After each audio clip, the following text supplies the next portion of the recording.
Classe não é renda. Né? Classe é reprodução de privilégios. Né?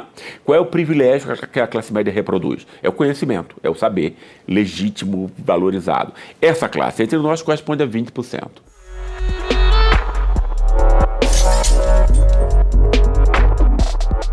Meu nome é Gessé Souza, eu sou escritor e sociólogo. E eu acabei de escrever esse livro chamado A Classe Média no Espelho. Ele reconstrói a história da classe média no Brasil, né, dos últimos 100 anos. A classe média é uma classe moderna, assim como a classe trabalhadora. Ela tem, obviamente, nos seus inícios aí a pequena propriedade, mas depois ela se torna funcionária do capital. As contradições na classe média, as mais importantes, não são as horizontais, como eu pensava, por exemplo. Contradição entre uma alta classe média, que é realmente quem fala pela propriedade, né? No mercado, no Estado, etc. Não é isso? E você tem uma massa da classe média entre nós que é muito mais diversa, inclusive politicamente. Ela é muito polarizada, direita e esquerda. O livro mostra de que modo nós chegamos na situação que nós estamos chegando agora, né? Porque a classe média no Brasil tem uma função muito importante, né? Como ela é pequena, ela não é como em outros países, não é como na Europa e nos Estados Unidos, faz a maior parte da sociedade. A classe média aqui é a menor parte. Ela é no máximo 20%, classe média real. Porque é uma classe espremida entre proprietários, que é um punhado de gente, é muito pouca gente. É o latifundiário, é o grande investidor rentista, é o grande industrial, né, o dono de cadeias de lojas de comércio. Essa é a elite real. Né? Quer dizer, você tem uma alta classe média entre nós que ganha muito dinheiro, né? Mas ela tem uma origem de classe que é de classe média, ou seja, baseado no conhecimento, títulos acadêmicos, etc. Né? Quer dizer, relações pessoais. Isso é classe média. A massa da classe média, ela vai responder o quê?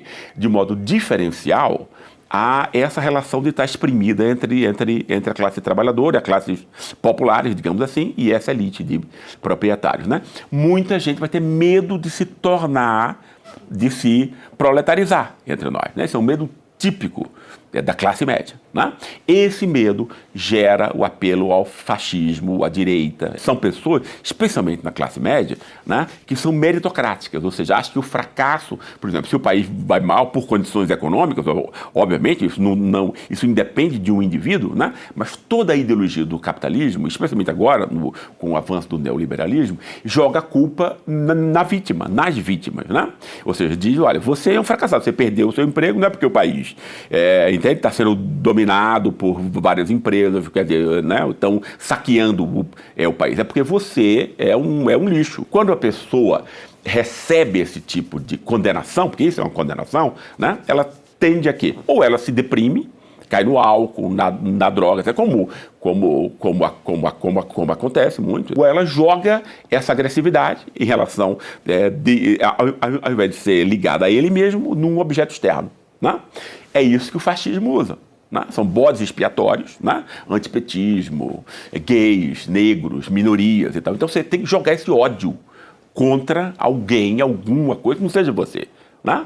E o que o fascismo faz é organizar esses ódios e pôr numa direção. Mas a classe média tem também uma porção crítica dela. Né?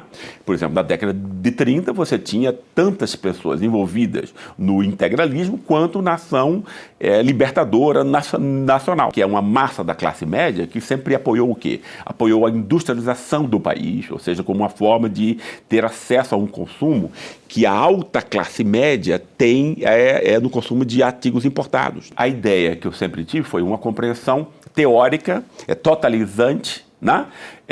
Baseada na luta de classe. Só que eu não compreendo a luta de classe apenas no sentido marxista, de alguns marxistas, pelo menos, que a interpretam como uma luta econômica. Eu acho que a luta de classe ela é simbólica, em grande medida. Minha ambição foi formular uma teoria interpretativa histórica do Brasil mais verdadeira, distinta dessa que eu acho que é elitista, que nega as lutas, nega as contradições. Eu dediquei boa parte da minha vida, não só ao estudo teórico de autores, grandes autores, que me habilitaram a criticar esses autores que eu acho falhos, que montaram essa concepção elitista sobre o Brasil. Essa foi a primeira parte da minha carreira. Né? A outra parte eu dediquei quase que todo ao estudo empírico, né, das classes sociais entre nós. Eu fiz muitas entrevistas, foi extremamente importante fazer isso com os marginalizados, que é uma classe muito pouco compreendida entre nós. Fiz um livro chamado A Ralé Brasileira, sobre os mais pobres, sobre os marginalizados. Né? Depois eu fiz um livro sobre a classe trabalhadora precária, que estava sendo criada e estava ascendendo no período de Lula. Né?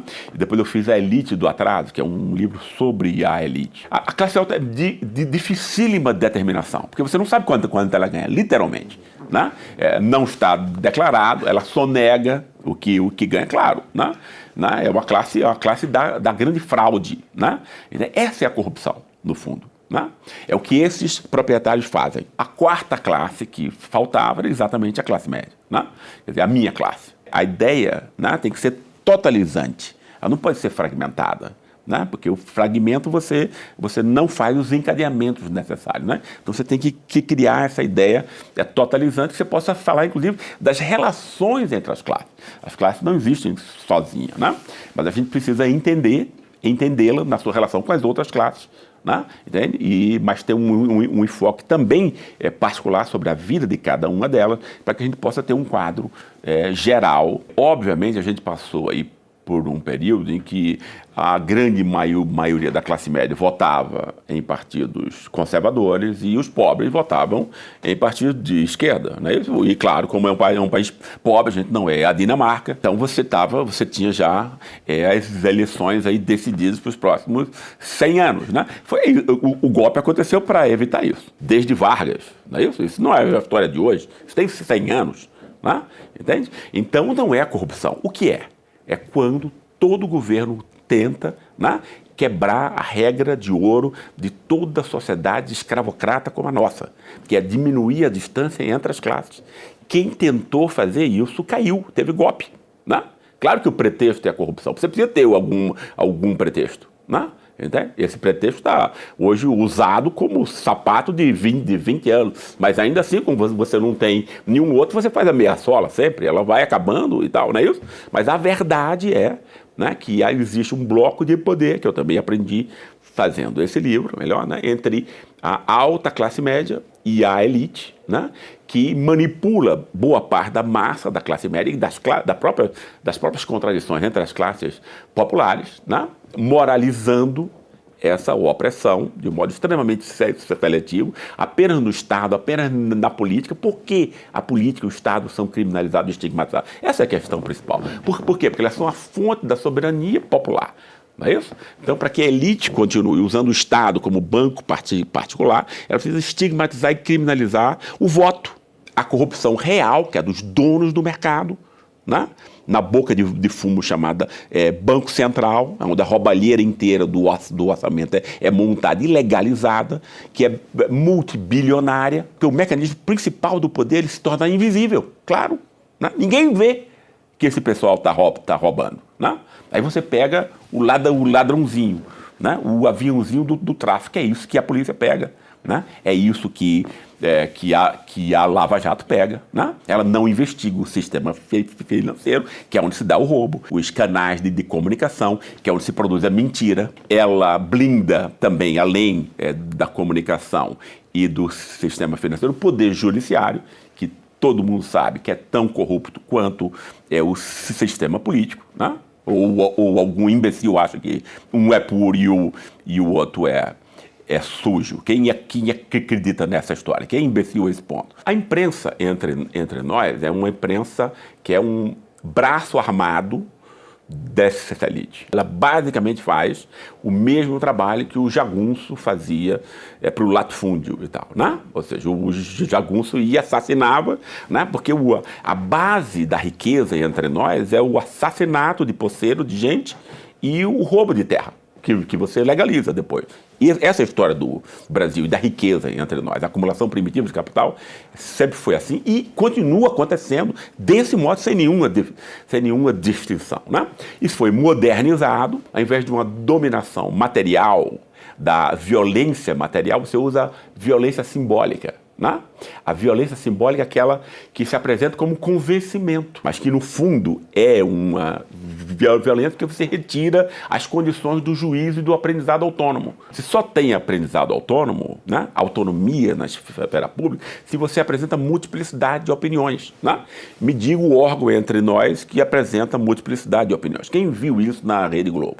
Né? Então, se não há multiplicidade de opiniões, não há autonomia da vontade, não há aprendizado, não há reflexão. O que há é manipulação, óbvio. Todo o esquema europeu, depois da Segunda Guerra Mundial, foi criar uma imprensa pública, não é do Estado, é pública, que é outra coisa. Tá? Muito distinta. Ela sobrevive os diversos governos, seja de direita e esquerda, né? Ela tem uma organização própria para exatamente fazer com que todas as opiniões, a multiplicidade de opiniões de uma sociedade seja apresentada. Se a gente não tem isso, a gente não tem imprensa. Né? Tem um mecanismo de violência simbólica, né?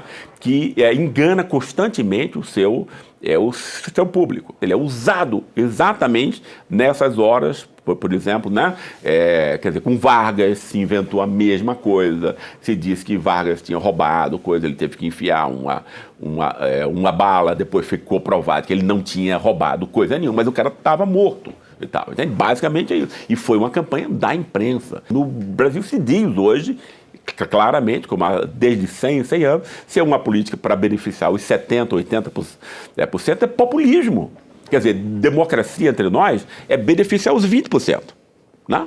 Entende? Quer dizer, então, compreender esse jogo político, simbólico dessa dominação e como isso se expressa na vida individual de várias pessoas, porque foi isso que nós realizamos na pesquisa empírica. Eu acho que o livro pode ajudar e muito para iluminar esse lado B, ou seja, como as coisas realmente operam, como as pessoas realmente são, etc. Né?